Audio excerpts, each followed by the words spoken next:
கர்த்தருக்குள் பிரியமானவர்களே, ஆண்டவரும் இரட்சகருமாகிய இயேசு கிறிஸ்துவின் நாமத்திலே உங்களுக்கு அன்பின் வாழ்த்துக்கள். அன்பர் அழைக்கிறார் ஊழியத்தின் சார்பிலே வாரம் ஒரு வார்த்தை நிகழ்ச்சியின் மூலம் மறுபடியும் உங்களை சந்திப்பது மிகுந்த மகிழ்ச்சி. இந்த நாளில் நம்ம ஒரு பாடலை பாடி தேவனை மகிமைப்படுத்தி தேவ செய்திக்குள்ளாக கடந்து செல்வோம்.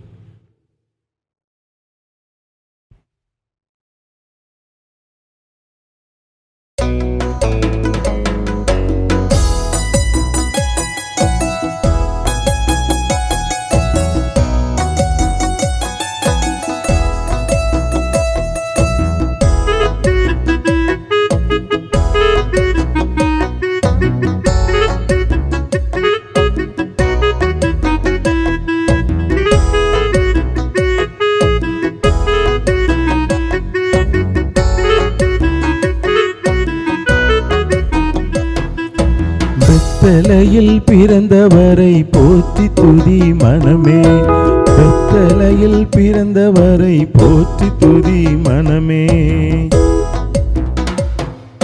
சர்வத்தையும் படைத்தாண்ட சர்வ வல்லவர், சர்வத்தையும் படைத்தாண்ட சர்வ வல்லவர், இங்கு தாழ்மையுள்ள தாய்மடியில் தலை சாய்க்கலானா, தாழ்மையுள்ள தாய்மடியில் தலை சாய்க்கலானா. குளிரும் பயிரும் கொட்டிலே கோமகனும் கொட்டிலே, தானேலோ தானேலோ தானிலாலோ, ஆராரோ ஆராரோ ஆரிராரோ. தூங்கு தூங்கு பாலானி, தூங்கு தூங்கு பாலானி.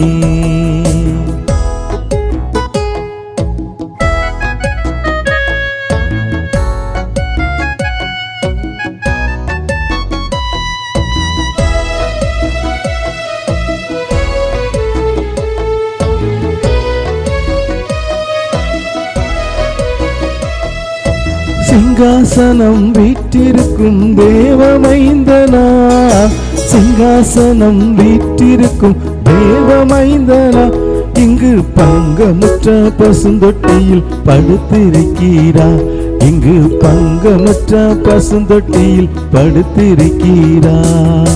குளிரும் பனியும் கொட்டிலே கோமகனும் தொட்டிலே, ஆராரோ ஆராரோ ஆரிராரோ, ஆராரோ ஆராரோ ஆரிராரோ. தூங்கு தூங்கு பாலானி, தூங்கு தூங்கு பாலானி.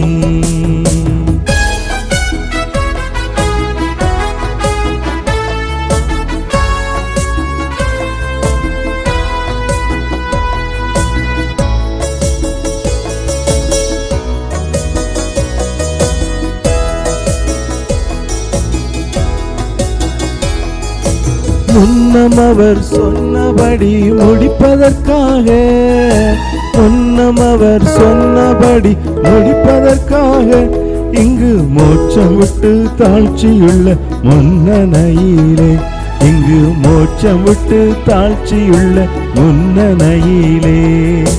குளிரும் பனியும் கொட்டிலே கோமகனும் தொட்டிலே, ஆராரோ ஆராரோ ஆரிராரோ, ஆராரோ ஆராரோ ஆரிராரோ.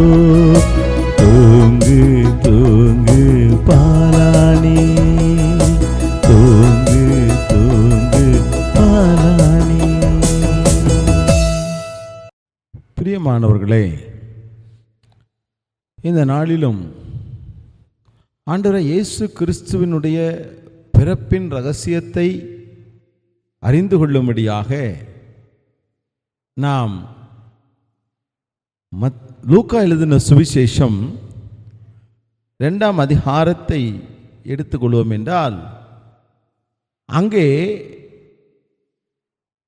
பெத்லகேமிலே இன்றைக்கு ஆண்டவராய் இயேசு கிறிஸ்துவினுடைய பிறப்பை நாம் சிந்திக்கும்படியாக அழைக்கப்பட்டிருக்கிறோம்.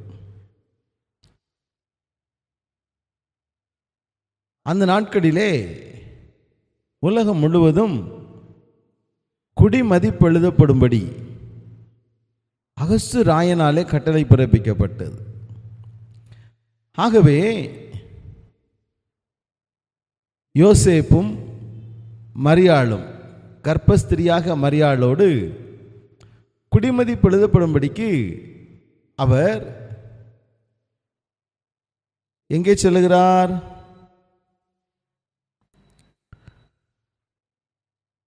இரண்டாம் அதிகாரம் 4ஆம் வசனத்தை பார்க்கும்போது 5ஆம் வசனத்தை பார்க்கும்போது கலிலேயா நாட்டில் உள்ள நாசரேத்தூரிலிருந்து யூதேயா நாட்டில் உள்ள பெத்லகேம் என்னும் தாவீதின் ஊருக்கு போனார். குடிமதிப்பு எழுதப்படும் பொழுது தங்கள் சொந்த ஊருக்கு அவர்கள் கடந்து சென்றார்கள், பெத்லகேமுக்கு. அங்கே சென்ற பொழுது அவள் மரியாள் கற்ப ஸ்திரியாக இருந்தபடினால் அந்த நாட்களிலே அவளுக்கு பிரசவ காலம் நெருங்கியது. அதை தான் நாம் இங்கே உணர்ந்து பார்க்கிறோம். லூக்கா 2ஆம் அதிகாரம் 7ஆம் வசனத்தை பார்க்கும் பொழுது அங்கே சொல்லப்பட்டிருக்கிறது, அவள் தன் முதற் பேரான குமாரனை பெற்று சத்திரத்திலே அவர்களுக்கு இடமில்லாதிருந்தபடியினால் பிள்ளையை துணிகளில் சுற்றி முன்னணையிலே கிடத்தினாள்.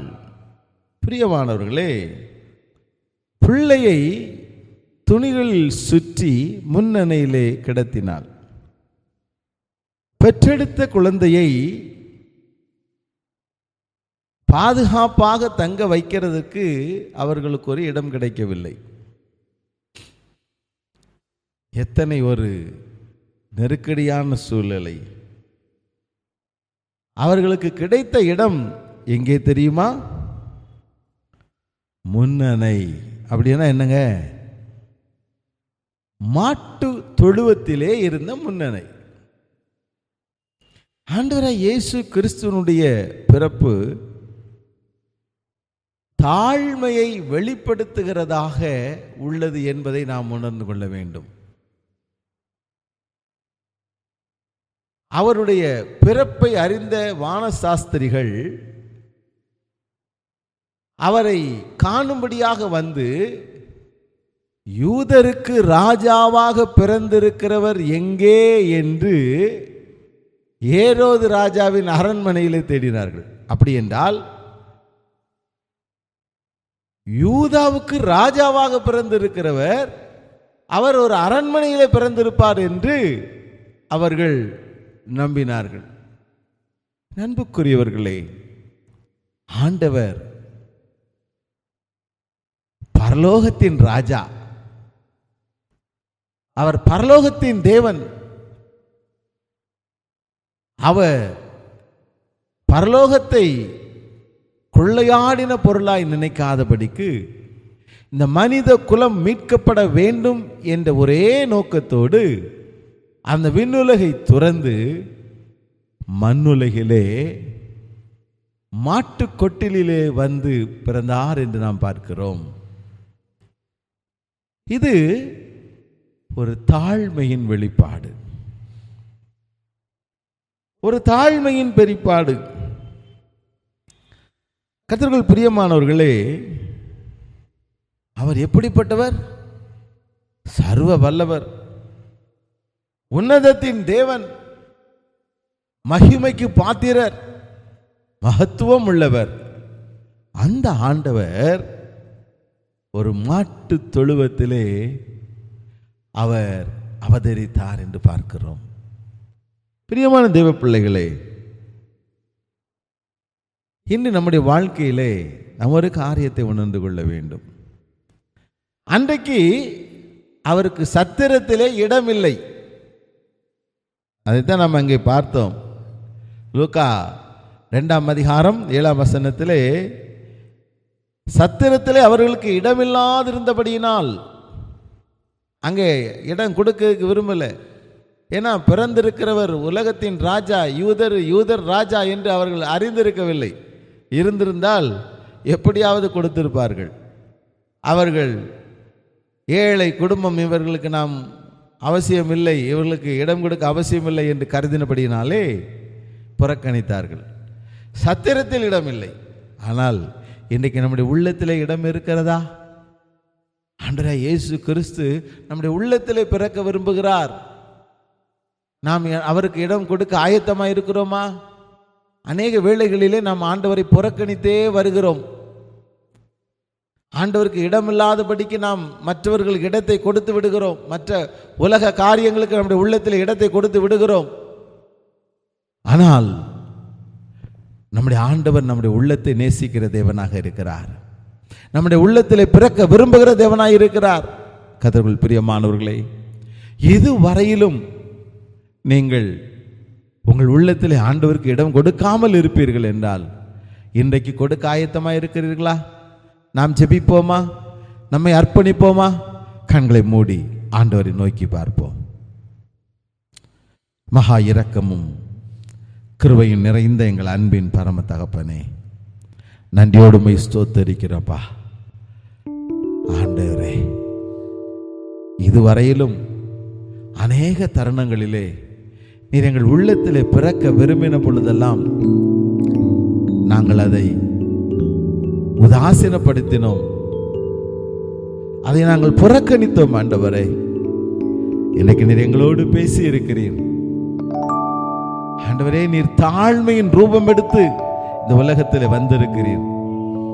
எங்களுக்காக, எங்களுடைய விடுதலைக்காக, எங்களுடைய மீட்புக்காக உம்மையே நீர் அர்ப்பணித்து வந்திருக்கிறீரப்பா.